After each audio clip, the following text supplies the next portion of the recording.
Hi friends, welcome to abacus class. இன்றைக்கி basics அபாக்கஸை பற்றி நம்ம கொஞ்சம் பார்க்கலாம். அபாக்கஸ் எதுக்காக லேர்ன் பண்ணுறோம், அது நெசசரியாக நமக்கு அபாக்கஸ்னால் என்ன, இதை பற்றி நம்ம ஃபஸ்ட்டு பார்த்துக்கலாம்.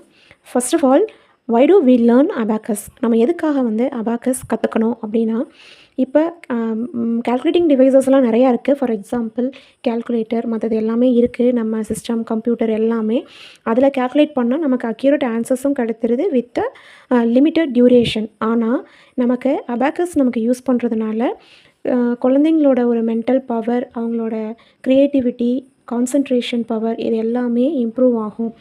இதுக்கு ஏஜ் அப்படின்றது கிடையாது. ஆனால் குழந்தைங்க ஒரு 4 to 7 years ஆர் எபோவ் நம்ம சொல்லிக் கொடுத்தோம் அப்படின்னா கான்சன்ட்ரேஷன் பவர் நல்லா இன்க்ரீஸ் ஆகும். நம்ம ஹவுஸ் ஒய்ஃபாக இருக்கவங்களும் நம்ம கற்றுக்கிட்டு அடுத்த ஸ்டாஃபாக போகலாம்.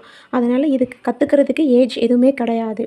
இட் இஸ் ஒரு கால்குலேட்டிங் டூல். நம்ம குழந்தைங்களுக்கு நம்ம கற்றுக் கொடுத்துட்டோம் அப்படின்னா அந்த கால்குலேஷனுக்கு கால்குலேட்டரையோ இன்னொன்றையோ டிபெண்ட் பண்ணி இருக்கணும் அப்படின்றது அவசியம் கிடையாது. அதுக்காக தான் நம்ம மெயினாக அபாக்கஸ் யூஸ் பண்ணுறோம். இஸ் இட் நெசசரி அப்படின்னா அது அவங்க ஆப்ஷனல். உங்களுக்கு கற்றுக்கணும்னு ஆசை இருந்துச்சுன்னா கற்றுக்கலாம், இல்லைன்னா வேண்டியதில்லை. அது ஆப்ஷனல் தான். பட் ஆனால் குழந்தைங்களுக்கு சொல்லிக் கொடுத்தோம் அப்படின்னா அவங்களோட ஃபோக்கஸ் பவர் அண்ட் க்ரியேட்டிவிட்டி இது எல்லாமே இன்க்ரீஸ் ஆகும். அதுக்காக தான் நம்ம குழந்தைங்களுக்கு சொல்லிக் கொடுக்குறோம். அடுத்து, வாட் இஸ் அபாக்கஸ்?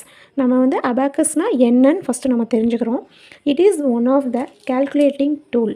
இதுதான் அபாக்கஸ்ன்றது. இந்த அபாக்கஸ் டூலில் வச்சு நம்ம அர்த்தமெட்டிக் ஃபங்க்ஷன்ஸ், அது என்னென்னா just like addition, subtraction, multiplication and division, like இது எல்லாமே இந்த சிங்கிள் டிவைஸை யூஸ் பண்ணி, இந்த டூல் யூஸ் பண்ணி நம்ம கால்குலேட் பண்ணிக்கலாம். அதே மாதிரி இதோட ஃப்ரேம் ஸ்ட்ரக்சர்லாம் என்னென்னு நான் சொல்கிறேன். இது வெளியில் இருக்க இதுக்கு பேர் ஃப்ரேம். இந்த லைன் டாட்டாக இருக்கிறதுக்கு பேர் ஆன்சர் லைன். இது டாட்டு. இந்த லைன் ஒரு பீட்ஸுக்குள்ளே இருக்க இதுக்கு பேர் ராடு. இது ஒரு பீட்ஸ். ஓகேங்களா? ஃப்ரேம் அண்ட் தென் இது ராட். இது ஆன்சர் லைனு.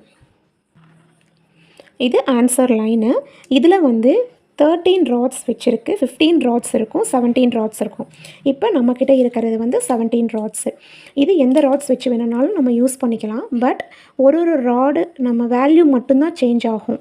வேல்யூ மீன்ஸ் இந்த எக்ஸ்ட்ரா வர லெஃப்ட் சைடில் வர வேல்யூ மட்டும்தான் எக்ஸ்ட்ரா ஆட் பண்ணுற மாதிரி வரும்.